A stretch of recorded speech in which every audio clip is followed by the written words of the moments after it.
आज देशाचा पंतप्रधान सुद्धा आपल्याला पाहायला मिळतो की वेगवेगळ्या ठिकाणी विद्वेषाची, विभाजनकारी अशा पद्धतीची भाषणं करत फिरतात, एखाद्या समूहाला टार्गेट करतात.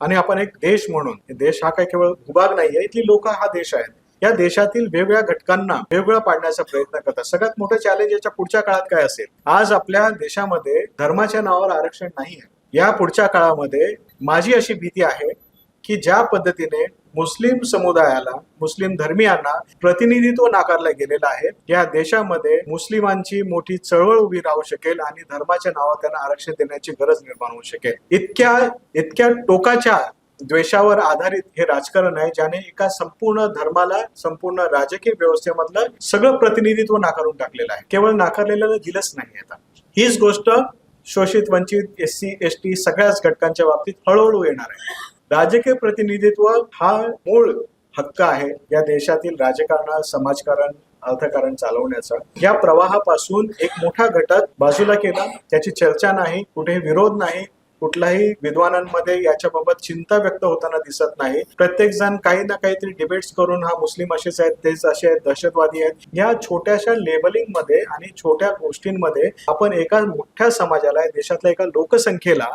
20% आसपास असलेल्या लोकसंख्येला आपण प्रतिनिधित्व नाकारल्याची चर्चाच नाही. उद्या हे सगळ्यांच्या घरावर येणार आहे, सगळ्यांच्या दरवाजावर टकटक होणार आहे आणि त्यावेळेला इतर लोक अशीच चर्चा करणार नाहीत. उद्या आणखीन कोणाला तरी असं बाहेर काढलं जाईल आणि मग बाकीचे म्हणतील ही आपली लढाई नाहीये. आणि हे ऑटोमॅटिकली ही सगळ्यात मोठी थ्रेट, हे सगळ्यात मोठं मला असं वाटतं चिंतेचा विषय आजच्या घडीला आहे.